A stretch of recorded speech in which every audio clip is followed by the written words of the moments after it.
أعوذ بالله من شرور أنفسنا ومن سيئات أعمالنا من يهده الله فلا مضل له ومن يضلله فلا هادي له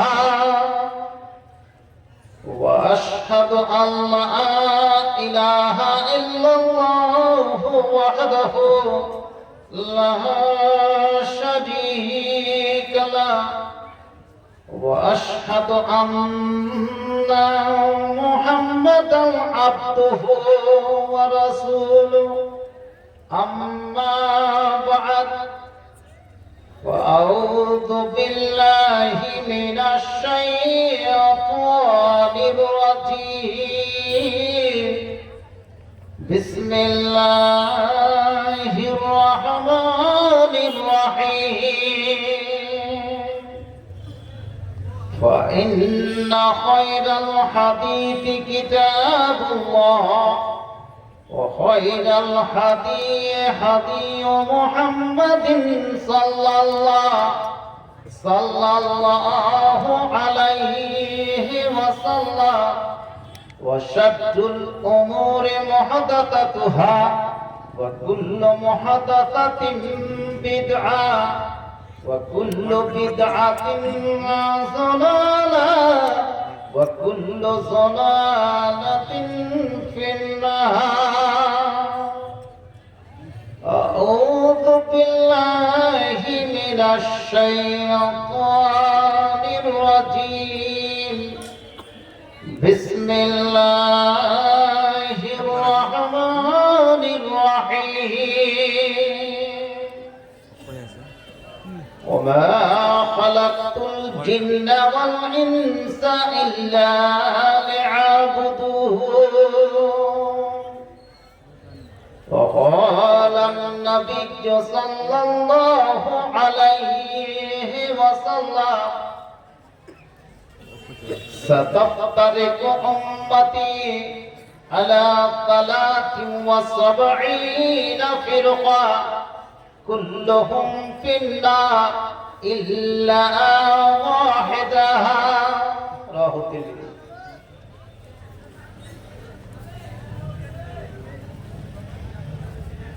চাদর ধরে কালেকশন করছে নাকি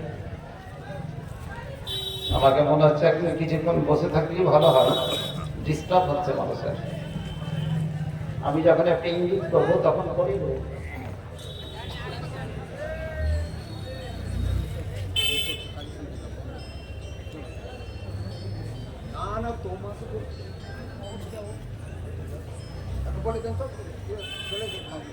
চাদরটা যদি এখন কিছুক্ষণ বন্ধ রাখেন 10 মিনিট ভাই ভিডিও ভালো আছে না ও বলটা অফ করতে হবে ভিডিও খারাপ হয়েছে কোনটা ওই কোণাটা ওটা বন্ধ করে দিবে অসুবিধা হচ্ছে বলো এখানে যারা স্টেজে দায়িত্বে আছে হ্যাঁ ওই হ্যালোজেনটা হাইরে মানুষ নেই কি রে হোস হাইরে মানুষ হাইরে মানুষ নেই কি রে হোস করে যাচ্ছে অন্যায় হাইরে মানুষ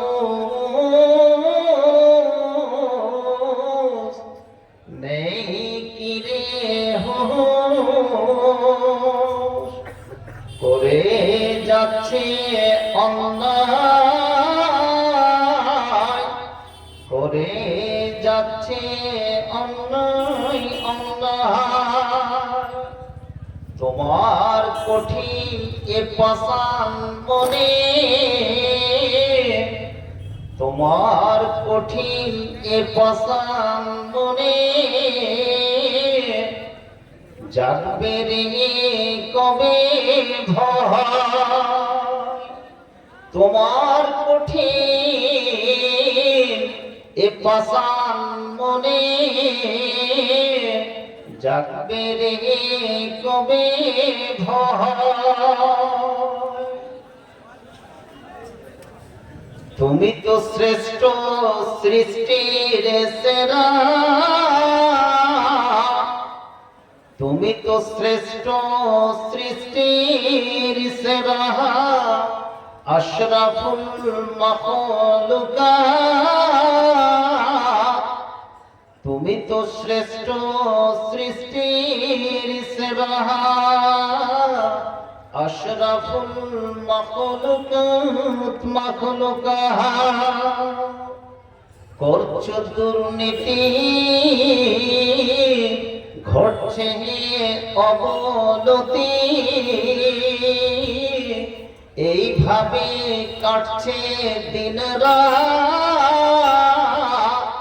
হায়রে মানুষ নেই কিরে হোশ, হায়রে মানুষ নেই কিরে হোশ। করে যাচ্ছে অন্যায় অন্যায়, তোমার কঠিন এ পাষাণ মনে জাগবে রে কবে ভয়, জাগবে রে কবে ভয়। নেই কোনো একতা, নেই কোনো একতা, বিভক্তি বিচ্ছিন্নতা করে যাচ্ছে জুলুম, করে যাচ্ছে জুলুম জুলুম। হায়রে মানুষ নেই কিরে তোর হোশ, করে যাচ্ছে অন্যায় অন্যায়। তোমার কঠিন এ পাষাণ মনে জাগবে রে কবে ভয়, জাগবে রে কবে ভয়। মাননীয় শ্রদ্ধেয় সভাপতি মহাশয়, ভৈরবপুরের উলামায়ে কেরাম, শিক্ষিত বন্ধু বান্ধব, আয়োজিত প্রোগ্রামে ভৈরবপুর সংলগ্ন এলাকার বিভিন্ন গ্রাম থেকে ছুটে আসা দিনী কাফেলা তথা দাদু নানু ভাইরা মামারা আমার পর্দানাসীন মা বোনেরা, প্রশংসা মাতৃ আল্লাহ রাব্বুল আলামিনের, যার বিশেষ অনুগ্রহে ভৈরবপুরের জামে মসজিদ, যেই জামে মসজিদে বহির্ভ তার বাহিরে অংশটা আমাদের কাছে দৃষ্টিগোচর বা লক্ষণীয়, সেই মসজিদের উন্নতি কল্পে একটি বাৎসরিক দিনী সভা, সেই পূর্বের নাই প্রতি বছরের নাই এবারও সেই সভা, যে সভায় আমরা একাগ্র চিত্তে উপস্থিত হয়েছি, কিছু চাওয়া পাওয়ার আশায় একবার অন্তর থেকে পড়ি আলহামদুলিল্লাহ, সবাই পড়ি আলহামদুলিল্লাহ। তারপরে তার শেষ নবী জনাবে হযরত মুহাম্মদ, যিনি মরুপ্রান্তের কাণ্ডারী, আরব দেশে উদিত হয়ে, মক্কায় উদিত হয়ে মদিনায় যিনি অস্তমিত গেলেন, যার বিরাট অবদান, বিরাট পরিশ্রম করে 23টি বছরের জীবনে পবিত্র আল কালাম পাক মানুষের আনাচে কানাচে বিভিন্ন জায়গায় যিনি পরিশ্রম করে পৌঁছিয়ে দিয়েছেন হযরতে জিবরিল মারফত, তারই উপরে শত শত দুরূদ বর্ষিত হোক। আল্লাহুম্মা সাল্লি আলাইহি, সকলে পড়ি আল্লাহুম্মা বারিক আলাইহি। প্রিয় ভাইরা আমার, আমিও ভৈরবপুরে আজকে অন্যান্য বছরের নাই আজকেও এসে উপস্থিত হয়েছি, নিজেকে কৃতজ্ঞতা প্রকাশ করছি, আল্লাহর কাছে কি শুকরিয়া আদা করছি। এই জালসায় দেশেরই সমস্ত উলামায়ে কেরাম যারা দাওয়াত দিয়েছেন, আমার পরে পরে যে দুজন আমাদের মালদার কি মহারথী, আমার দুজনই ওস্তাদ আপনাদের কাছে উপস্থিত আছেন। আমি কিছুক্ষণের জন্য আপনাদের কাছে এসেছি শুধু একটু ফিল্ডিং করার জন্য, তারপরে ওনাদেরকে মাইক্রোফোন লাউড স্পিকার দিয়ে দিব। আপনারা শেষ পর্যন্ত যতক্ষণ পর্যন্ত আলোচনা চলবে আশা করি আপনারা থাকবেন এবং অত্র মসজিদের দিকে লক্ষ্য রেখে কাজ করবেন। বলেন ইনশাআল্লাহ, সকলে পড়েন ইনশাআল্লাহ। আজকে বক্তৃতার বিষয় খুব সংক্ষিপ্ত আকারে, খুব বেশি লম্বা চওড়া না করে, কারণ নবী সাহাবায়ে কেরাম স্থানকাল পাত্র অনুসারে বক্তৃতা দিয়েছেন। আমিও সেই বক্তৃতা আজকে পরিবেশন করছি। যারা যুবক দাঁড়িয়ে আছে, কিছু কিছু যুবক তো দাঁড়িয়ে বক্তৃতা শুনতে চায়, আমি বলবো যদি একটু বসে যাই তাহলে সুবিধা হবে কথাগুলো শোনা। দাঁড়িয়ে থেকে সেই সমস্ত জিনিসগুলো, দাঁড়িয়ে থেকে সমস্ত জিনিস হৃদয়ঙ্গম হয় না। যদি আমরা সায়েন্সের ছাত্র হই তাহলে সেটাই কিন্তু বাস্তবে আপনি বুঝতে পারবেন। ভারতবর্ষে ভূমিকার পূর্বে একটা কথা বলছি, ভারতবর্ষের যিনি সংবিধান রচনা করেছেন তার নামটা আমরা অনেকেই জানি, যারা সংবিধান চ্যাপ্টার পল সায়েন্সে পড়েছি, তার নাম হচ্ছে ডক্টর আম্বেদকর। এই লোকটা জাতপাতের কত সমস্যা ছিল ভারতবর্ষের মাটিতে, কোনদিন বেচারাকে ক্লাসে বসতে দেওয়া হতো না,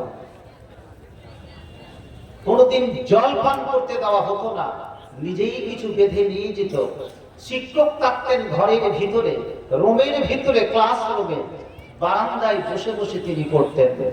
সেই ব্যক্তিত্ব, পার্সোনালিটি আজকে ভারতবর্ষের সংবিধানকে রচনা করে গেছে। হতে পারে জালসায় এইরকমও কোন যুবক যুবতী এসেছে যে দাঁড়িয়ে দাঁড়িয়ে বক্তৃতা শুনে তার অরাসাত হিসাবে বিজ্ঞানী আইনস্টাইন অনুসারে এবং ডক্টর আম্বেদকরের যদি চিত্র, তার বৈশিষ্ট্য যদি মনে রাখতে পারে। আজকে বক্তৃতার বিষয় হচ্ছে ভাগাভাগি আর দলাদলি। কথাগুলো শুনবেন। আল্লাহ তাআলা আমাদেরকে পৃথিবীতে মানুষ রূপে সৃষ্টি করেছে। আমি পবিত্র কালাম পাক থেকে যে আয়াতটি পাঠ করেছি সেটা একমাত্র আল্লাহর ইবাদত বন্দেগী করার জন্য, তার গোলামি করার জন্য এবং পৃথিবীতে তাওহীদকে রক্ষা করার জন্য। এই পৃথিবীতে মানুষকে সৃষ্টি করার একমাত্র কে কারণ। একটা হাদিস আমি পাঠ করেছি, দেখছি একটা হাদিস আমি পাঠ করেছি। প্রিয় ভাইরা আমার, আজকের বক্তৃতাটা শোনার জন্য সবারই আমি দৃষ্টি আকর্ষণ করছি। খুব সংক্ষিপ্ত কথা, বেশি শুনলে কিন্তু মানুষের ব্রেনে থাকে না। এই হাদিসটা আমরা ছোট্ট থেকে শুনে আসছি।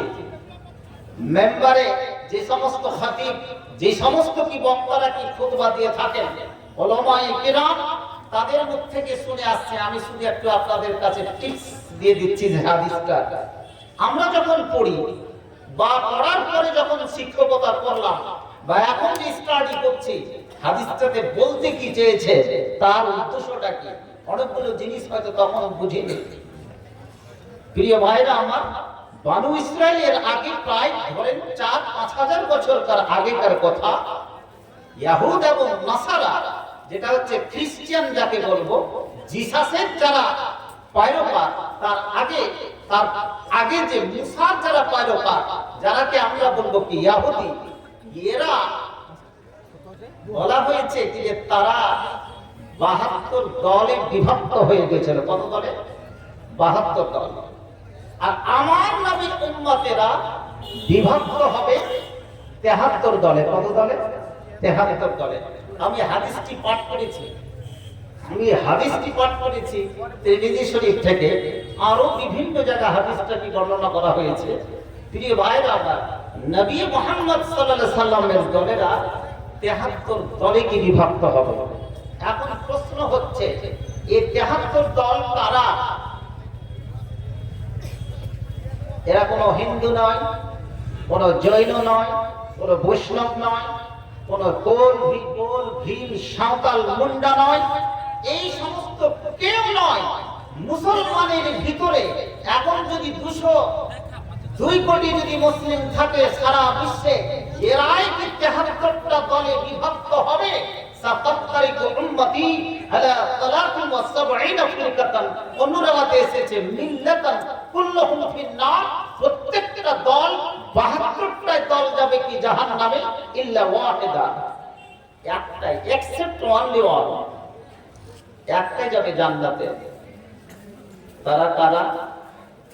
যারা ভোরপুরে জালসা শুনতে এসেছে, আর যে কোটা বক্তা এখানে করে বক্তৃতা দিতে এসেছে, আর যারা ডেলিগেটের জন্য কি ব্যবস্থা করেছে, এইটি লোক যাবে কি জান্নাতে, বাদ বাকি সবটি যাবে কি জাহান্নামে।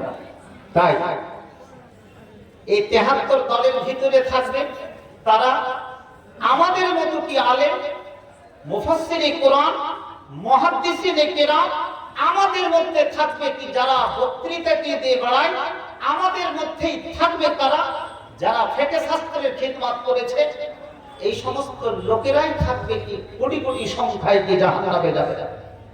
কোনোদিন কি ভেবেছি? আহা, কোনোদিন ভাবিনি, কোনোদিন চিন্তাও করিনি এই সমস্ত লোকেরা একের পর এক কোটি কোটি সংখ্যায় কি জাহান্নামে যাবে। প্রিয় ভাইরা, কারণটা কি? কারণটা আমি পরে বলে দিচ্ছি আপনাদেরকে। একটাই কারণ, যদি কোনো ব্যক্তি যদি তাহাজ্জুদের কি নামাজ পড়ে কি সারা রাত্রি ধরে কি যদি কোরআন পড়ে, মসজিদের যদি সেক্রেটারি প্রেসিডেন্ট হয়, কি বিভিন্ন সংস্থার কি যদি সেই জায়গায় কি জড়িয়ে থাকে, এরাও যাবে কি জাহান্নামে, জান্নাতে যাওয়ার কোনো অবকাশ নেই। কারণ কি? ওখানে একটাই শব্দ বলে দেওয়া হয়েছে, ইফতিরাক। ইফতিরাক শব্দের অর্থ হচ্ছে কি? বিচ্ছিন্নতা, বিভিন্নতা, কমের ভিতরে, সমাজের ভিতরে, সোসাইটির ভিতরে একটা কোনো সংস্থাকে টুকরো টুকরো করে ভেঙে দেওয়া। তুমি যতই তুমি মহাদেশ হও না কেন, আর যতই তুমি সারা বিশ্বে বক্তৃতা দিয়ে বেড়াও না কেন, আর যতই তুমি মসজিদের কমিটির সেক্রেটারি প্রেসিডেন্ট হও না কেন, মাদ্রাসার তুমি নাজেম হও না কেন, তুমি যদি বিভক্ত করো, কোন সমাজকে যদি ভেঙে দাও, তোমার জন্য কি জাহান্নাম অপেক্ষা করছে। এই হচ্ছে কারণ। আপনি চিন্তা করুন, পরিবারে বাপ একটা বলুন, বাপ একটা জামাতে, ছেলে একটা জামাতে, একটা সামান্য কি 10 ঘরে কি 3টা পর্যন্ত কি জামাত পর্যন্ত আমরা কি বিভক্ত করে নিয়েছি। বাবার সাথে কি না ছেলের মিল আছে, না ছেলের সঙ্গে বাবার মিল আছে, গ্রামের কোন সনাতন মণ্ডলের সঙ্গে আছে। এই বিচ্ছিন্নতা, বিভিন্নতা, সমাজ কি ভেঙে দেওয়া তোমার হচ্ছে কি জাহান্নামের কারণ। আর একটা কথা সভাপতি বলে দিলেন, আলেমের সঙ্গে কি আলেমের কোনো মিল নেই, শুধু কি ব্যঙ্গ করে কথা বলে, শুধু মানুষকে সমালোচনা করে বেড়ায়। তাহলে এতগুলো ইবাদত বান্দেগি করে, এতগুলো হজ করে, এতগুলো উমরা করে, এতগুলো জালসা করে, মসজিদকে এত সুন্দর করে তৈরি করে কোনো লাভ আছে কি? বক্তৃতাটা আজকে শোনার জন্য তৈরি করছে আপনাকে। বিশ্বের যদি 200 কোটি মুসলিমের অবস্থা দেখেন, তাহলে একটাই কারণ, ইফতিরা। ভেঙে দিয়েছে, ছিন্ন বিচ্ছিন্ন করে দিয়েছে। আপনাকে দেখাচ্ছি এই বিভক্তির কারণের জন্য, ফিলিস্তিনের মাটিতে আজকে কি লক্ষ লক্ষ শিশু, বুড়ো বুড়ি সহ হত্যা হচ্ছে, একমাত্র কি বিভক্তির কারণে। এই মুসলিমের একদল আমাদের প্রথম কিবলাকে বাইতুল মুকাদ্দাস, যেটা জেরুজালেম, সেই জেরুজালেমের একদল কি বিক্রি করে দিয়েছে আমাদের কি প্রথম কিবলা। নারে তাকবীর। ইতিহাস আপনাকে শুধু আমি টিপস দিয়ে যাচ্ছি। আপনার যদি কোনো বইপত্র লাইব্রেরিতে না থাকে, তো কমসে কম গুগল সার্চ করে বিভিন্ন রাইটারের বইগুলো পড়ে নেবেন। ইরাকের মাটিতে হত্যা করেছে আর হালাকু খারকির নেতৃত্বে প্রায় 18 লক্ষ কি মুসলিমকে হত্যা করেছে নিজের সামনে কি বসে। আবার সেই সময় সেই যুগের মুফতি যারা যারা ফতোয়া ডিবেট করে বাগদাদের লাইব্রেরিতে বসে বসে আহা ফতোয়া বিভিন্ন তর্ক বিতর্ক করছে। মুসলিম জবাই হয়ে চলে যাচ্ছে বাগদাদ ইরাকের মাটিতে, হালাকুল খান নেতৃত্বে চলে যাচ্ছে। আর যারা মুফতি যারা উলামায়ে কেরাম তারা বাগদাদের লাইব্রেরিতে বসে ডিবেট ফতোয়া তৈরি করছে। বেঈমানেরা কি হযরত ঈসা আলাইহিস সালাতু সালাম যে গাধাটাতে চড়ে হজ করতে গিয়েছিল, সে গাধার পিচ্ছা পাক না নাপাক ছিল? গাধা পাক না নাপাক? পুরোপুরি নাপাক। এইভাবে বাগদাদের মাটিতে সেই সময়তে বাগদাদের লাইব্রেরিতে যেই সমস্ত বই পুস্তকগুলো ছিল, ভাই জানেরা দুঃখ নিয়ে কথা বলছি, দিজলা দাজলা নদীতে সমস্ত বইগুলোকে যখন হালাকু ফেলে দিল, সমস্ত রকমের জলের স্রোত বন্ধ হয়ে গিয়েছিল। এর পিছনে ছিল বাগদাদকে ধ্বংস করার পিছনে মুসলিম, তাদের মধ্যে কি বিচ্ছিন্নতাবাদ বিভক্তিকরণ সোসাইটিকে তারাকে ভেঙে দিয়েছে। রোহিঙ্গারাকে আমরা কাতাল হতে দেখলাম, একদল মুসলিম তাদের জড়িয়ে আছে, তারাই আজকে কি সেই দেশটাকে নষ্ট করেছে কি? হয় ফিলিস্তিন তাই হলো আহা, সিরিয়ার মাটিতে 15 থেকে 20 লক্ষ মুসলিমকে কাতাল করলো কে? আমাদের মতো টুপিধারী মুসলিম, তাদের জন্য কে দায়ী? আহা, ইরাক, সামারকান্দ, বোখারা, ইরাকের মাটিতে 20 থেকে 30 লক্ষ মুসলিমকে কাতাল করেছে। এটা ইফতিরা, আমাদের মধ্যে একদল কি বিচ্ছিন্নতাবাদ। সর্বোপরি যারা ইতিহাসের ছাত্র ভালো করে বলে শুনে নেবেন, আজ যে ওটোমান সাম্রাজ্য যেটা ওসমানী খেলাফত 3টা মহাদেশ ব্যাপী যেটা আজকে ছিল ব্যাপী বিরাজমান ছিল, জালসার প্রয়োজন হতো না, মসজিদের কি প্রয়োজন হতো না, হতো না কেন অন্য কিছু? এটাকে ব্রিটেন, রাশিয়া, ফ্রান্সের সাথে মুসলিমের ভিতরে একদল ষড়যন্ত্র করে আজকে ধ্বংস করে দিয়েছে অটোমান সাম্রাজ্য। নাউযুবিল্লাহি মিন যালিক। আপনাকে কি দেখাবো? আমরা যখন মধ্যপ্রদেশের যখন ইতিহাস পড়ি, আপনারা শুনে রেখেছেন হায়দার আলী, টিপু সুলতান, মীর সাদেককে নষ্ট করেছিল কে? আহা, এরা একসঙ্গে অপরকে লড়িয়ে দিয়ে বিচ্ছিন্নতা করে তুমি তোমার ইগোর লড়াইয়ের জন্য, এই লড়াইটা আজকে বাদিয়ার প্রত্যেকটা পরিবারের সোসাইটিতে সমাজে চলছে। শেষ অবস্থা এটা হাদিস বলছে, মানুষের মধ্যে যখন অতিরিক্ত শদীদ ইখতিলাফ হয়ে যাবে, হাদিস কিতাবুল ফিতানে আশরাফুল কিয়াম, অপেক্ষা করুন, আপনার কাছে শুধু ডেলিগেট খেয়ে নেওয়া, বছরে একটা কি জালসা করে নেওয়া, মসজিদকে সুন্দর করে নেওয়া, এটা ইসলাম শরীয়ত নয়। আমি বাংলা জালসা বলছিলাম, কিন্তু তুমি যদি কোরআন পড়ে যদি তুমি না মরো, কোরআন যদি তুমি শিখতে যদি কি তুমি না পারো, তোমার যেটুকু ম্যান্ডেটরি তুমি পড়তে পারো, can read or right, recite শুধু পড়তে পারো, এই পড়ে যদি তুমি মারা না যায় তাহলে কুকুর ভরিস ছাগলের তোমার মৃত্যু হবে। ফতোয়া এটা তুমি নোট করে নাও। প্রিয় ভাইরা, আমি বলতে চাইছি এই বিভক্তির কারণে একটা দল কিন্তু শেষ হয়ে গেছে, মুসলিমকে শেষ করে দিয়েছে। এই বিভক্তির কারণের জন্য আপনাকে দেখাচ্ছে আজকে মুসলিম রাষ্ট্র কতটি কিচ্ছু জানে না লোকজন, সব খাবার লোকটি বসে আছে। 56-57টা দেশ, এই 57টা দেশটাকে কে ভাগ করেছে? এই 57টা দেশ যদি একসঙ্গে থাকতো, সারা বিশ্বে মুসলিমের কোনো অভাব থাকতো না। এটা কিন্তু বিভক্তি করেছে আমরা, আমাদের মতো লোককে। আমি যদি ভারতবর্ষের ইতিহাস দেখি, কলকাতার ইতিহাস দেখি, আমরা আজকে সমস্ত কিছু হারিয়ে ফেলেছি লর্ড ক্লাইভের যুগে। কোন মুসলিম মির্জাপুরকে সম্মুখে রেখে ভারতবর্ষের মাটিতে ঢুকে প্রায় 1500 বছর রাজত্ব করে শুধু জি হুজুর আর স্যার বলে আজকে আমরা কি বেঁচে আছি? নারে তাকবীর! প্রিয় ভাইরা আমার, বক্তৃতা আজকে যে কথাগুলো বলছি কান খুলে শুনে রাখুন। ইমানের এই স্পিরিটকরণ সময় বলে দিচ্ছে কতদিন এরকম চলবে।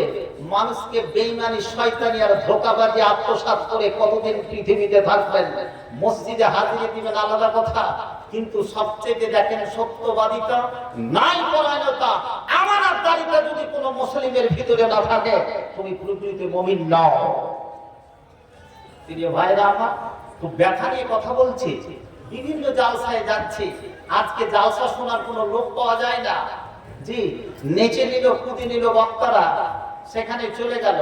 এখানে করে যারা ইউটিউবার আছে, আজকে ভৈরবপুরের মাটিতে সারা পৃথিবীর 850 কোটি মানুষ দেখছে যে এখানে করে একটা জলসা হচ্ছে, ঠিক না বেটি? এই ভিডিওটা 850 কোটি মানুষ পৃথিবীর কি দেখছে? তুমি ডাক্তার না দেখো, তুমি জিলাপির দোকানে তুমি ফিরে যাও, তুমি যেখানে করে যাবে যাও, কিন্তু তোমাকে তো দেখে নিচ্ছে একটা স্যাটেলাইট নিয়ে। তুমি কোথায় আছো? তাহলে তুমি কি চরিত্রের, তুমি কি বৈশিষ্ট্যের, তুমি কিসের, তোমাকে এটা পরিচয় অবশ্যই কি দিতে হবে। প্রিয় ভাইরা, আমরা তাহলে জান্নাত পেতে পারবো কি করে? আমি আয়াত পাঠ করেছি বিভক্তির কারণের জন্য। আজকে যদি কোন মডেল সরকার, মসজিদের কমিটি, কোন সংস্থার হাজারো ইবাদত বান্দিকে যদি করতে থাকে, কিন্তু যদি মানুষের মধ্যে শুধু লড়ালড়ি করিয়ে দেয়, দলাদলি করিয়ে দাও, তুমি সাবধান প্লিজ আল্লাহ, তোমার 60 বছরে ইবাদত বান্দিগি করে কোনো লাভ হবে না। তুমি দাঁড়িয়ে রেখে রাখো, তোমার জন্য কি জাহান্নাম কি অপেক্ষা করছে প্রিয় ভাইরা। তাহলে জাহান্নামে তো সবাইকে আমি ধরে দিলাম, জান্নাত তো আমি পেতে পারি না। তাহলে জান্নাত যদি কি পেতে হয় তাহলে কি করতে হবে? এরকম কি হয়ে গেল ভাই? এটা দেখি অসুবিধা হচ্ছে কি? আমাকে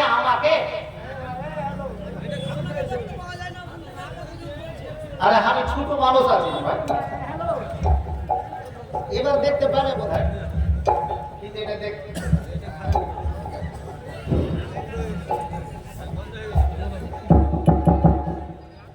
এবার দেখতে পাওয়া যাচ্ছে কি ভাই? আরে দেখে তো আমি ঘুরিয়ে গেলাম, আর কত দেখবেন আপনি? এখন অপেক্ষা করেন, দোয়া করেন যেন এখন চলে যায় কবরে। প্রিয় ভাই না আমার, তাহলে তো আর জান্নাত পাওয়াই যাবে না নাকি? মুশকিল, কেউ বোধ হয় পাবো না। যে অবস্থাটা, আহা নিরাশ হয়ে যায়। আর এদিকে বেশি যাচ্ছি না। একটা জিনিস আমরা তওবা করে নিই, যদি 2-4-5 জন যদি এর থেকে তৈরি হয়ে যায়, করবো ইবাদত বান্দিগি, কিন্তু মানুষের মধ্যে কোনো দলাদলি ভাগাভাগি করবো না। বলুন সবাই ইনশাআল্লাহ। এই কাজটা থেকে বিরত থাকে না। সমাজ কিন্তু শেষ হয়ে গেছে, আর কিছু নেই, চিন্তাটা সমস্ত কিছু ভেঙে গেছে। আর বক্তৃতার জগতে এখানে বসে সবাই, এখানকার ট্যাক্স লাগে না, দিদি ট্যাক্স লাগালে এখানে আরো লক্ষ্মী ভান্ডার থেকে সুর করে ঢুকে যাচ্ছে, কিন্তু এখানে ট্যাক্স লাগালে আমার মতো ছেলে আপনি বক্তৃতা দিত না, সবাই কিন্তু এখানে করে জবানকে কি বন্ধ করে দিত। প্রিয় ভাইরা আমার, আমি বলতে চাইছি জাহান্নাম তাহলে আমরা সবাই চলে যাব, তাহলে জান্নাতে কে যাবে? গ্রাম বাংলায় কথা আছে, একটা লোক নামাজই পড়ে না, আহা একটা লোক নামাজই পড়ে না, চলে গেল, তার জানাজা পড়ে দিল সবাই। বলছে অনেকে ভৈরবপুরের লোক, ওই লোকটা শূন্য হতে চলে গেছে, কিচ্ছু করে জানে নামাজ রোজা। তোমাকে কে লাইসেন্সটা দিয়েছে যে লোকটা শূন্য হতে গেছে? তোমার বলার কি অধিকার আছে? কোন ইবাদত বান্দিগি করেছে? আমি ওখান থেকে বের করছি, আল্লাহর হাদিসও আছে। আমি তো জাহান্নাম পেয়ে গেলাম, কিন্তু ওখান থেকে বের করছি আপনাদেরকে, আমাদেরকে কি করে বের করা যাবে?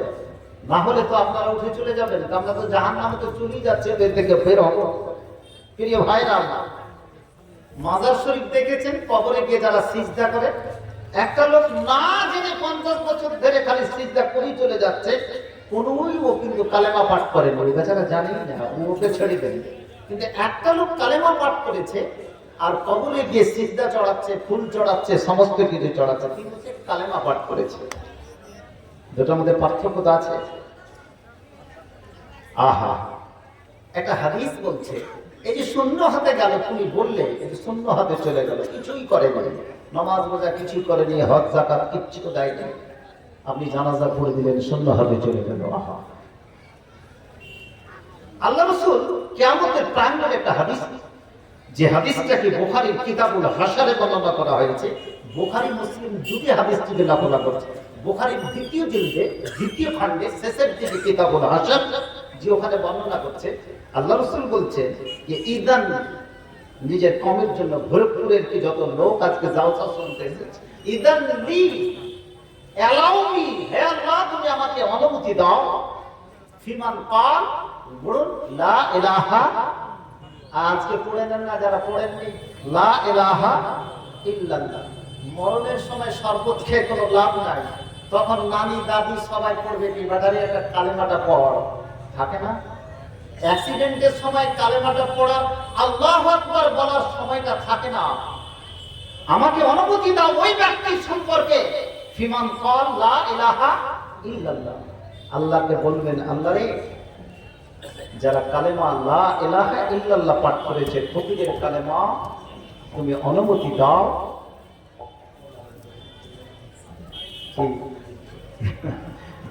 যা খুশি সবই। তো এদের সুপারিশ করার আমাকে অনুমতি দাও। আল্লাহ বলবেন লাইসা হাদিহিলা, এটা তোমার ইখতিয়ারে নয়। তা আল্লাহ রাসূল যদি সুপারিশ না করবে তাহলে জাহান্নাম থেকে বাঁচতে পারবো কি? অনুমতিটা কবুল হলো না।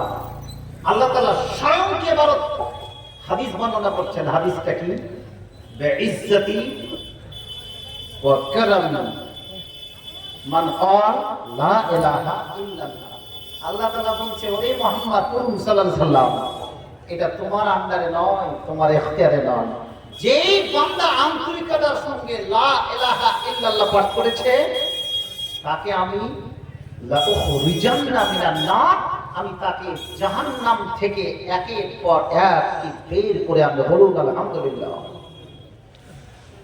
আহা, ওরে আমার ভরপুরের যুবক যুবতী, এলাকার সমস্ত যুবক যুবতী, আবার বৃদ্ধা বনিতা, জেনে রাখুন, জেনে রাখুন, আমি পৃথিবীতে অনেক অন্যায় কাজ করেছি, কোনোদিন নামাজ পড়িনি, কোনোদিন রোজা রাখিনি, কোনোদিন যাকাত দিইনি, হজ পর্যন্ত করিনি, কিন্তু সমাজে এমন এমন কাজ করেছি, ওরে আমি কোনোদিন ইফতারাকে যাইনি, কোনোদিন বিচ্ছিন্নতায় যাইনি, কোনোদিন মানুষের মধ্যে দলাদলি ভাগাভাগি করিনি।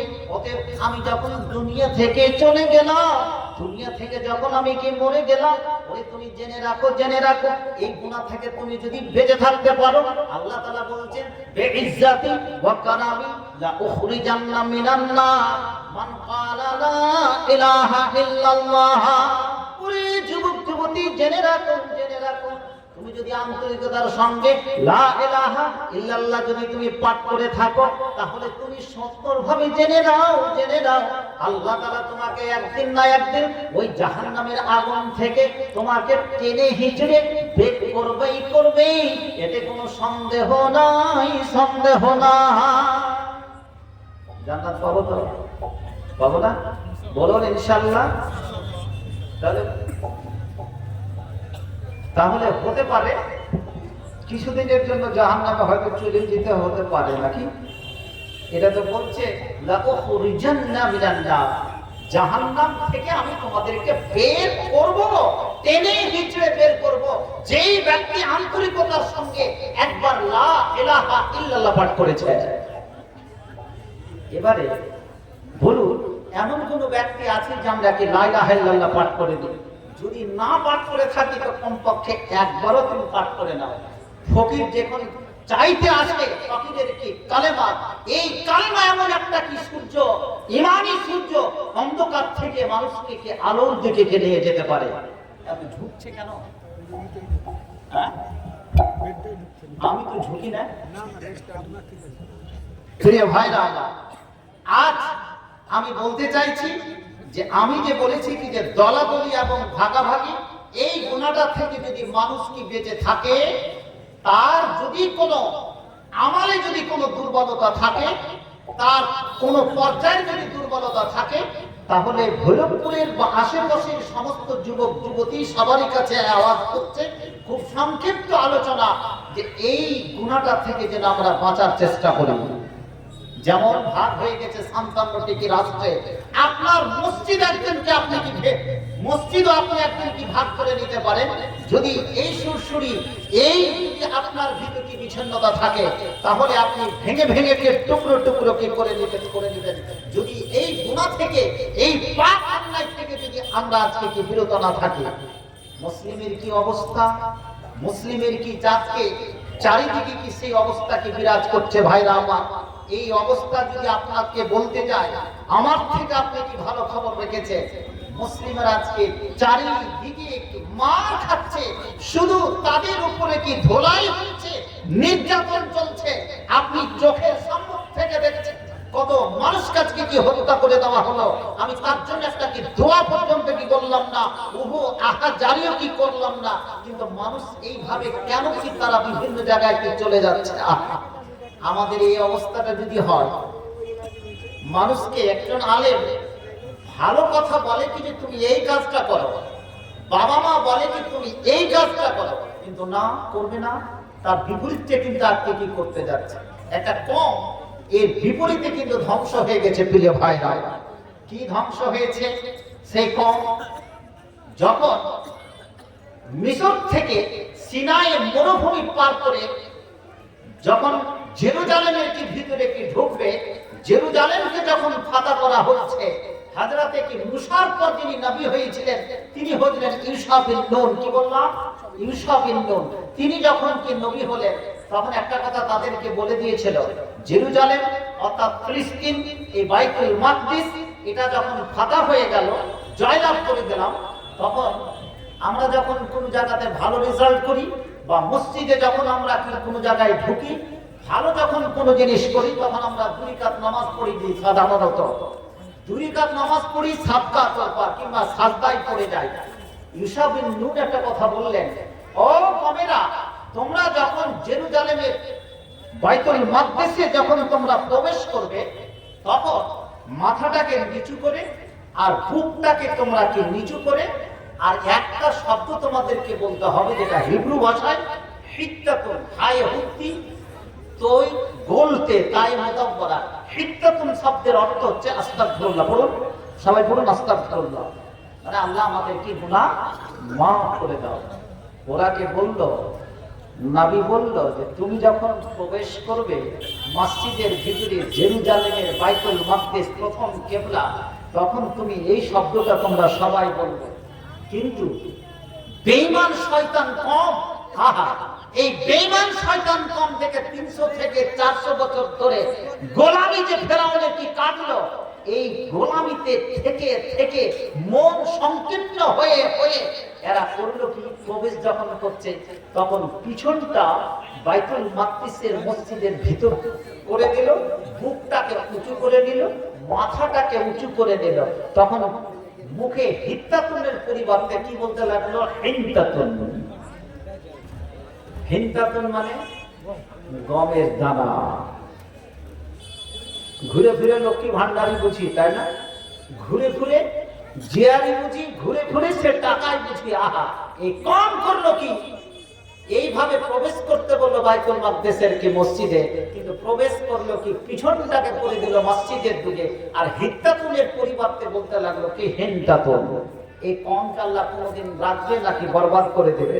আহা, ওই আমার যুবক যুবতী জেনে রাখো, তোমার রাসূল এবং আল্লাহ তাআলা যেটা হুকুম করেছে সেটা অনুসারে তুমি জীবিকা অর্জন করো, সেইভাবে তুমি চলাফেরা করো, সেটাতে তোমার কি সহায়তা আছে, সেখানে তোমার খায়র আছে, সেখানে তোমার কল্যাণ আছে। ওই যুবক যুবতী জেনে রাখো, জেনে রাখো, এ কমে 100 বছর নয়, 200 বছর নয়, 300 বছর 400 বছর পর্যন্ত ফেরাউনের গোলামি কেটে কেটে কেটে কেটে তাদের গোলামি এমন ভাবে রক্তের রন্ধ্রে রন্ধ্রে প্রবেশ করে গেছিল যে কোনো কথা তাদের ব্রেন কাজ করছিল না, ব্রেন প্লাস্টিক হয়ে যায়, ব্রেন সম্পূর্ণ কি বেকার হয়ে যায়। সেই কম কিন্তু শেষ হয়ে গেছে রে। ওই আমার যুবক যুবতী জেনে রাখো, তুমি আজকে কোন জায়গায় ভুগছো, কোন জায়গায় তুমি চলছো। তুমি কি নিজের জীবনের একটুকু সমালোচনা করো না? নিজের আত্মিক তুমি পরিচালনা করো না? একবার তোমার জীবন তুমি কি দেখে নাও যে আমি কোন জায়গায় আজকে দাঁড়িয়ে আছি, কোন জায়গায় অবস্থান করছি। একবার তুমি ভেবে নাও, ভেবে নাও। মুসলিমের অবস্থা কি দেখবেন? সারা বিশ্বের মুসলিমের একই অবস্থা, খালি ভোরে ভোরে যুবকটিকে দেখেন না, যুবতী দেখেন, নেটে সার্চ করে পড়েন, একই অবস্থা। এখানে কত পার্সেন্ট লোকের মুখে দাঁড়িয়ে আছে বলুন তো? আছে? কোন পার্সেন্টেজে হবে? যারা যারা দাঁড়িয়ে রেখেছে হাতটা উঠান তো দেখি। কোন পার্সেন্টেজ পড়বে না। ইহুদির বাচ্চারা 99% লোক দাঁড়িয়ে রাখে। কেন? এই মুসলমানের বাচ্চাকে পৃথিবীতে শেষ করে দেওয়ার জন্য। মাত্র 1.5 কোটি তারা কি ইহুদি, মুসলমানদের পিছনে তারা টাকা গুনে গুনে চুনে চুনে কি রাখে, জমা করে রাখে। আর কিন্তু যারা খ্রিস্টান, যারা জিসাসের কি বাদক, এরা শুধু পাগলের মতো কি ঘুরে বেড়ায়, পাগলের মতো মদ খায়, পার্কে ঘুরে বেড়ায়, বিভিন্ন জায়গায় ঘুরে বেড়ায়। ওই জায়গাটা কিন্তু আমরা আজকে কিনে নিয়েছি প্রিয় ভাইরা আমার। মদের দোকানে কি আড্ডাবাজি, তাস, জুয়াবাজি, বিভিন্ন বাজিতে আজকে কি আমরা কি জড়িয়ে গেছি। এটাকে কথা বলে কি হবে, আপনাকে কি নিজে পরিবর্তন হতে হবে, নারে কাফির। প্রিয় ভাইরা আমার, এখনো মুসলিমদের কি যেটা অবস্থা, শুধু ভারত, বাংলাদেশ আর নেপাল কথাটা নয়, আর মায়ানমারের কথাটা নয়। আজকে যদি আপনি অবস্থাটা যদি নেন, ফ্রান্সের রাজধানী কি প্যারিসের খবরটা নেন, আইফেল টাওয়ারের নিচে রাত্রি 12টার সময় যদি পাওয়া যায় এই মুসলমানের কি বাচ্চারাকে, যুবক যুবতীদেরকে পাওয়া যায়, বলুন নাউজুবিল্লাহি মিন যালিক। এরা কারা? এরা কোথাকার লোক? এরা হচ্ছে মরক্কোর লোক, এরা আফ্রিকার যুবক যুবতী। আহা, এরা আফ্রিকা, মরক্কো, আলজেরিয়া থেকে সেখানে করে যায় রাত্রি 12টার পরে, যে বিভিন্ন তাস, জুয়া, যে গার্লফ্রেন্ডকে নিয়ে সেখানে করে ঘুরে, সাদা চামড়ার কোন লোক সেখানে করে পাওয়া যায় না। মুসলিমদের অবস্থা সেখানে করে সেই অবস্থা ফ্রান্সের মাটিতে। মিথ্যা কথা বলছি? দেখে নেবেন। শুধু কি তাই? আহা, এরা সমস্ত জায়গা থেকে আজকে কিন্তু মার খাচ্ছে। কেন? তুমি তোমার অস্তিত্বকে তুমি কি হারিয়ে ফেলেছ। আরো কি দেখবেন, যেটা লিবিয়ার রাজধানী কি ত্রিপলি। আহা, এই ত্রিপলিতে কিভাবে মুসলিমরা আজকে কি সেই অবস্থা আছে। সে ভারত থেকে হোক, পাকিস্তান থেকে হোক, আর আফ্রিকা থেকে হোক, আর আফগানিস্তান থেকে হোক, যুবকেরা ত্রিপলির যেটা বিমান, যেটা হচ্ছে বন্দর, সমুদ্রে বন্দর, ওই বন্দর থেকে তারা যাত্রা শুরু করে ইউরোপ মহাদেশে। তাদের নৌকা হয় কিসের? তাদের নৌকাটা হবে সেই কি বলছে কি যে প্লাস্টিকের পাম্প করে সেই নৌকা তৈরি করা হয়। আর ওই নৌকাতে 200-250 জন যুবক শুধু কি মুসলিম কি চেপে যায়। তারা যায় কোথায়? আমরা যেমন কি রুজি রুটির জন্য ভৈরবপুর, টালমংরা, কমলাবাড়ির সমস্ত কি যুবকেরা লেখা নাই, পড়া নাই, কিচ্ছু নেই, 5-6 পর্যন্ত পড়লো, হয়তো লিখতেও জানে না, পড়তেও জানে না, 9, 10, 11, 12 পর্যন্ত পড়লো, সঠিকভাবে বাংলা পড়তে পারে না, ইংরেজি থেকে দূরের কথা। আজকে আমরা চলে যাই বিভিন্ন কেরল, বিভিন্ন কি সাউথ ইন্ডিয়াতে কি আজকে কাজ করতে, তো বাইরে কি চলে যায়। ভয়ঙ্কর কি অবস্থা। মুসলিমের অবস্থা যেমন বাংলার, ঠিক সারা বিশ্বের মুসলিমের কি একই অবস্থা। প্রিয় ভাইরা আমার, চক্ষু দিয়ে জল আসবে, চক্ষু দিয়ে কান্না আসবে, নাক দিয়ে কি জল পড়বে। লিবিয়ার ত্রিপলিতে রাত্রি 12টা-2টার সময় সেই নৌকা ছাড়া হয়। সেই নৌকাটা কোনো কাঠের বা লঞ্চের নৌকা নয়, সমুদ্রের পথে কি ছাড়া হবে। সেই নৌকাটাকে পাম্প দিয়ে সেটাকে প্লাস্টিকের কি নৌকা তৈরি করা হয়। 150, 200, 100 জন সেখানে মুসলিম যুবক সেখানে করে চড়ে যায়। তারা যাবে কোথায়? ইউরোপের মাটিতে ভিক্ষা করতে, সেখানকার শরণার্থী হয়ে থাকতে। যুবক যুবতী কি তুমি জেনে রাখো, আজকে ভারতবর্ষের কি মুসলিম, পশ্চিম বাংলার মুসলিমের যদি এই অবস্থা হয়, ভারতবর্ষের বিভিন্ন আনাচে কোনাচে গিয়ে আজকে টাকা পয়সা কি নিয়ে আসি, নাই তার কি শিক্ষা, ছেলে পুলে আজকে পড়া শিক্ষা হলো না, এটাই হবে কি দাজ্জালের কি এজেন্ট। না তার কোরআনের শিক্ষা আছে, না তার কোনো ডিগ্রি আছে।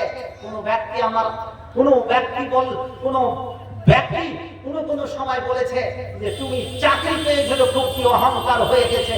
কেউ যদি কলমের জগতে চাকরি পেয়ে থাকে, তোমার ভিতরে শক্তি থাকলে তুমি আজকে চাকরি পেয়ে দেখাও। এটা হচ্ছে কলমের জোগার অস্তিত্ব। প্রিয় ভাই, আমি তো সেই লেখাপড়া শেখাতে পারিনি ছেলেকে, দিল্লি বম্বে যে খাটলাম, চারিদিকে খাটালাম, কিন্তু যারা আজকে 500 মণ ধানের কি গিরস, 1000 মণ ধানের গিরস, তারা আজকে কি হকারে পরিণত হয়েছে। আমি বক্তৃতা শুনেছিলাম, সেই আজকে মরহুম চলে গেছেন আজকে আমাদের ঐতিহাসিক সম্রাট গোলাম আহমদ মুর্তজা। তিনি বলেছিলেন বক্তৃতায় সে সময় কি যে পশ্চিম বাংলার কিছু কিছু জায়গায় সমস্ত লোক কি হকারে পরিণত হবে। 1000 মণ ধানের গিরস আছে কি কোথাও? টালবাংলাতে নেই, কোথাও নেই, সমস্ত পরিবারগুলো সমস্তকে হকারে পরিণত হয়েছে। শিক্ষার জন্য কি যারা কিছু কাজ করেনি, আজকে যারা সেই সময় শিক্ষাকে কিছুটা ধরে রেখেছিল, তারাই হচ্ছে কিছু চাকরি বাকরি বিভিন্ন জায়গায় দাঁড়িয়েছে। আজকে আপনাদেরকে কথাটা জি করোনার মতো তিত হলে বাস্তব সত্য, শিক্ষাকে যদি আজকে পিছনে, আপনি আজকে অনেক ভালো আছেন, অনেক টাকা আপনি পাচ্ছেন, খুব ভালো আছেন, কিন্তু আপনার ঈমান যে কখন কেড়ে নিবে আপনি জানেন না। কারণ আপনার কাছে না দিনী শিক্ষা আছে, না আপনার কাছে কোনো জেনারেল শিক্ষা আছে। শুধু আজকে স্কুল কলেজে যারা পড়তে যায়, শুধু কিছু চাওয়া পাওয়ার আশায়, এখানে যারা আজকে যারা আমরা এসেছি জালসা শুনতে, কেউ ডেলিগেট খাওয়ার আশায় এসেছি, কেউ হয়তো পুণ্যতে এসেছি। প্রিয় ভাইরা আমার, অনুরোধ করছি আমি আপনার কি দেশের ছেলে, কষ্ট করে ছেলেটাকে আপনি শিক্ষা দিন, কষ্ট করে তিনি শিক্ষা দিন, না হলে যে কোনো ব্যক্তির ঈমান যে কোনো সময় যে কোনো পদ্ধতিতে আপনার ঈমান কি কেড়ে নিতে পারে। আজকে দিল্লিতে যদি 5% সিট সারা দিল্লির উপরে যদি অস্তিত্ব তারা যদি চালায়, তাহলে সারা বিশ্বে মাত্র 1.5 কোটি ইহুদি 200 কোটি মুসলিমের উপরে তারা আজকে অস্তিত্ব চালাচ্ছে। 250 কোটি নাসারা খ্রিস্টানদের উপরে অস্তিত্ব চালাচ্ছে। 7.5 কোটি সমস্ত মানুষের উপরে তারা আজকে অস্তিত্ব চালাচ্ছে। কেন কেন কেন? তাদের মধ্যে শিক্ষা আছে, ছেলেকে তৈরি করেছে সেটা। ইসরায়েলে ছোট ছোট বাচ্চা শিশুকে তারা, আমার যদি একটা শিশু হয়, ওই ছেলেটাকে কত স্নেহ ভালোবাসা দিয়ে রাখি, আহা, কিন্তু তারা একটা 5 বছরের 6 বছরের 7 বছরের 10 বছরের শিশুকে কাদাতে বালুতে তাকে রেখে দেওয়া হয়, ও যেন শক্ত হয়। ভারতবর্ষে যিনি প্রথম তাহরিকে শহীদান চালিয়েছিলেন, 2 জন মাওলানার কথা মনে পড়লে কাঁদতে চোখ দিয়ে জল আসে। আজকে মালদা মুর্শিদাবাদে 2 দিনাজপুরে আহলে হাদিসের ছাপ একমাত্র তাদের আন্দোলনের জন্য, একটা নারা হত্যাদের জন্য, নারায়ে তাকবীর। সেটাকে শাহ ইসমাইল শাহী এবং কি আহমদ শাহী। দিল্লির মাঠে তখন তাপমাত্রা 50 ডিগ্রি 48 ডিগ্রি তাপমাত্রা, দোতলার উপরে তারা ঠিক দুপুরবেলা 12টা-1টার সময় খালি গায়ে খালি পায়ে ট্রেনিং দিতেন। আমি যে ইংরেজদের বিরুদ্ধে লড়বো, শিরক বিদআতের বিরুদ্ধে লড়বো, আজকে আমি বিজেপি ট্রেনিং প্রাপ্ত হয়ে যাই, নারায়ে তাকবীর। আমি ঘর থেকে ইসলাম পেয়েছি, ঘর থেকে সমস্ত জিনিস পেয়েছে, আমার ভিতরে কোনো পরিবর্তন নেই। তুমি কিসের মুসলিম হ্যাঁ, তোমার ইমাম যে কোনো সময় কেড়ে নিতে পারে। কিছুদিন পরে মানুষ বুঝবে না। বাংলা জালসাতে বললাম যে বর্তমান যুবকেরা সমস্ত কি প্লাস্টিকের কি প্ল্যান নেই, শিক্ষা নাই, কর্মসংস্থান নেই, কেউ কিছু পড়েছি কোনো চাকরিতে জানাতে পারছে না, পেটে ব্যথা, এই সমস্ত টেনশনে 3 জন 4 জন মিলে একটা বাইকে চলতে চলতে কোনো মোড়ে দেখা গেছে যে 3-4 জনে চিৎপাটানো হয়ে গেছে, প্রচুর অ্যাক্সিডেন্ট। প্রিয় ভাইরা আমার, কারণ কি? কারণ কি অ্যাক্সিডেন্টের কারণ কি এতগুলো? তার মানে আজকে কি শিক্ষাকে অধঃপতনের কারণের জন্য। এক যুগে যারা শিক্ষা অর্জন করেছে, যারা করেছে কি করে, তখন তো কোনো কিছু ছিল না, তাদের পয়সাও ছিল না, রাস্তাঘাট ছিল না, তারা কি করে আজকে এই জায়গা থেকে পৌঁছলো? এখন তো আমার কাছে পয়সা হয়েছে, অসুবিধা কিছু নেই। একটা গরিব মানুষ, কোনো মানুষ না খেয়ে মরে না, তুমি ছেলেটাকে কেন শিক্ষা দিবে? কেন তুমি কেরালার কি বম্বে আর কি পাটনা তাকে পৌঁছাবে? ছেলেটাকে শিক্ষা দেওয়ার অর্জন করুন, না হলে কাউরি চাকরি বাকরি দেখে কোনো লাভ নেই। 2-1টা ছেলে দাঁড়াবে, তার দিকে আপনার চোখ থাকবে কেন? আপনি নিজের ছেলেটাকে তৈরি করুন, যে আশীর্বাদ নেন শিক্ষকের, মানুষের আশীর্বাদ নেন। যদি সমাজে ছেলে পেলে তৈরি না হয়, তাহলে ওই সমাজ উন্নতি হতে পারে না।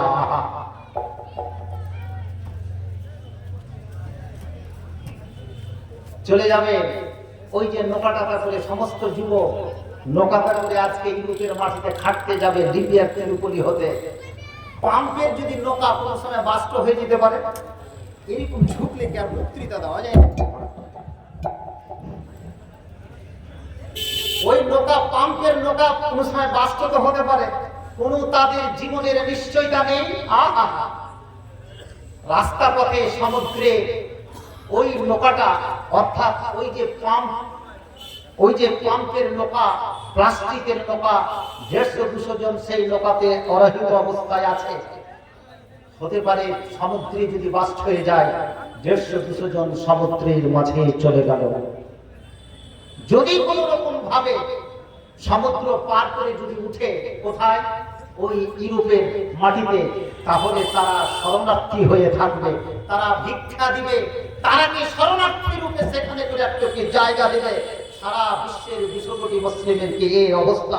প্রিয় ভাইরা আমার, কেন আজকে কিছু কিছু পরিবার, খুব দুঃখ বেদনা নিয়ে বলছি, কিছু কিছু পরিবার চায়ের দোকানে বসে একটি আলোচনা করে, আরে আমার এই পোতাটা মাত্র 6 বছরের শিশু, কি ইংরেজি বলছে কোনো বুঝতেই পারি না, এত সুন্দর টান টান ইংরেজি বলছে, আর বুক ফুলিয়ে সেখানে করে পাঞ্চা বাচ্চা আর কি কথা বলছে। প্রিয় ভাইরা আমার, এই ইংরেজি শিখছি আমরা, আহা, এই ইংরেজি শিখার প্রতি কি এত ওই যুবকগুলোকে সমস্ত শরণার্থী রূপে ইউরোপেরা কি জায়গা দিবে? একযোগে যেমন ভারতবর্ষে বাংলাদেশ থেকে যখন এসেছিল তারা শরণার্থী হিসাবে তাদেরকে কি জায়গা দেওয়া হয়েছিল, আর তাদেরকে সেখানে করে কি জায়গা দিবে? আর বাচ্চা একটা শিশু জন্ম নেওয়ার পরে আমার ছেলেকে ডক্টর ইঞ্জিনিয়ার করবো, খুব ভালো কথা, আমি অসুবিধা কিছু নয়। প্রথমে তারাকে ইংরেজি আমরা কি শিক্ষা দিই, কিন্তু শিক্ষা দেওয়া উচিতটা কি ছিল? কি প্রথম শিক্ষাটা দেওয়া উচিত ছিল কি? কোনদিন এটা কথা বলে না যে আমার ছেলেটা সুন্দর নুরানি কায়দাটা পড়তে পারছে, আমসি পাড়ার এতটি সূরা মুখস্থ করে নিয়েছে, আলিফ বা তা সা পড়তে পারছে, এটা তার ছিল কি গর্বের কথা, এটা ছিল তার সবচেয়ে কি ঈমানের কথা। কিন্তু আজকে পাঁচটা বছর প্যাচপাচ করে বলছে আমার ছেলে ইংরেজি সুন্দর কি পড়তে পারছে, ইংরেজি কি বলতে পারছে, এটা কেন? আজকে প্রত্যেকে দেখুন, গ্রাম বাংলা থেকে নিয়ে শহর পর্যন্ত আমরা সমস্ত কি একাডেমি খুলতে শুরু করেছি, বিভিন্ন ইংরেজি শুরু করতেছি, কেন? এটা ফল কি? আমরা 250 বছর ধরে কি গোলামি খেটেছি কার? ইংরেজি। ওই যে গোলামি খেটে খেটে খেটে খেটে আজকে আমাদের রক্ত মাংস সমস্ত কিছু, তখনও জি হুজুর বলেছি, তখনই স্যার বলেছি, একটা চাপড়াশি তো দিয়ে আমরা বুঝতে পারি না। একটা ডি অফিসে গেলে, ব্লকে গেলে, অঞ্চল অফিসে গেলে ওই তো চাপড়াশি আছে, ওকে স্যার বলে দিচ্ছি, বলি না? একজন হেডমাস্টার কি ওকে স্যার বলছে, তার মানে কি? ওই যে গোলামি 250 বছর ধরে ইংরেজদের সাথে ইংরেজির শাসন করেছে, ওই গোলামি ঢুকে আছে, আমাদের সমস্ত জিনিসকে খেয়ে নিচ্ছে। আর তুমি কি ইংরেজির কি ব্যবস্থা করেছো?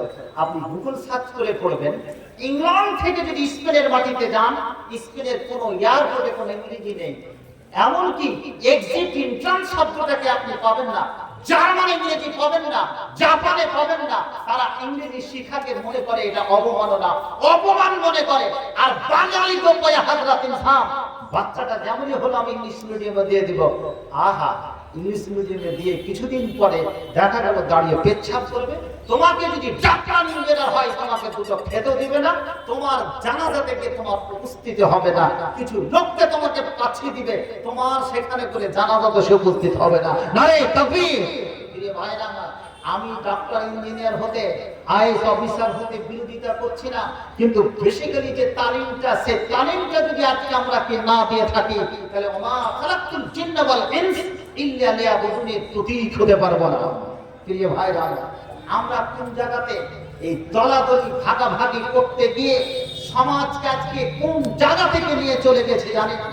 আহা, আজকে যে সমস্ত কি মেয়েরা, যে সমস্ত কি মেয়েরা জালসা শুনতে এসেছে, এই সমস্ত মেয়েগুলোর দিকে দেখেন দলাদলি কি ভাগাভাগিতে।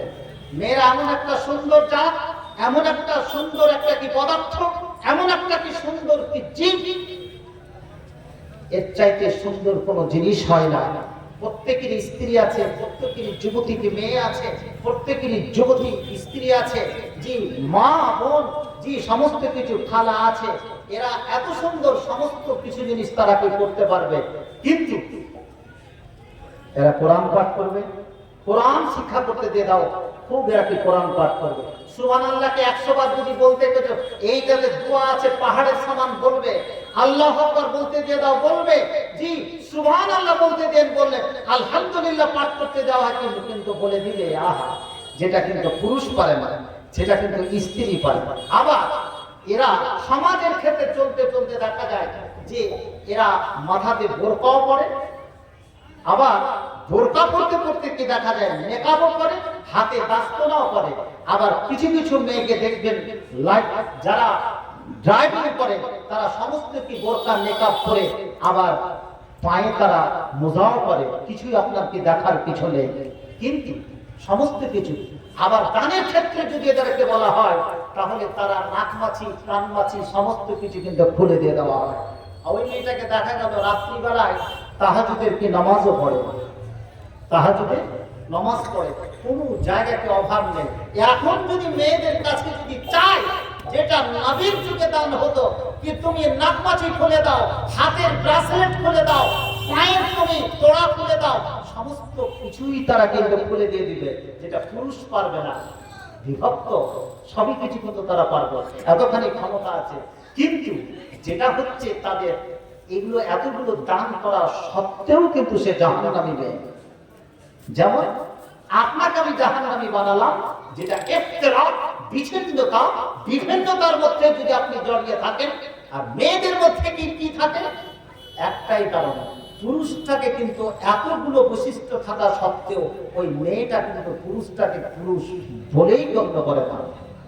পুরুষটা যদি 1 ইঞ্চি নিচু হয় তোমার পুরুষ তো, কিছু যদি কমও জানে খাপাও হয় তোমার পুরুষ তো, অতএব তাকে এমন ভাবে করে যে পরের দিন মালদা জজ কোর্টে পুরুষের উপরে কি পুরুষ স্বামী স্ত্রী নির্যাতন, বধূ নির্যাতন মামলা সেখানে বলে দিয়ে দেওয়া হয়। নির্যাতন করেছে স্ত্রী, কিন্তু নির্যাতনের মামলা দিচ্ছে পুরুষের উপরে সেই স্ত্রী। প্রিয় ভাইরা আমার, এই ঘটনাগুলো ঘটছে।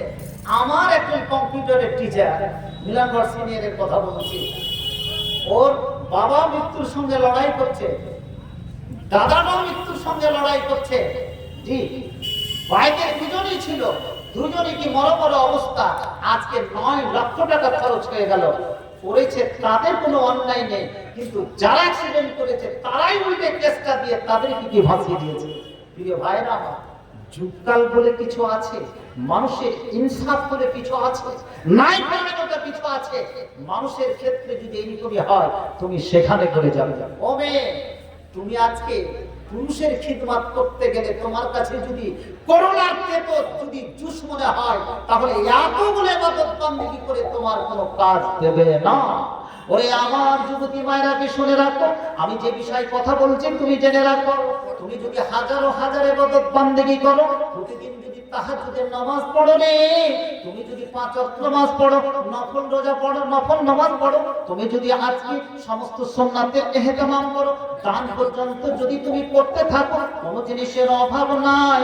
এমনকি তুমি যদি আজকে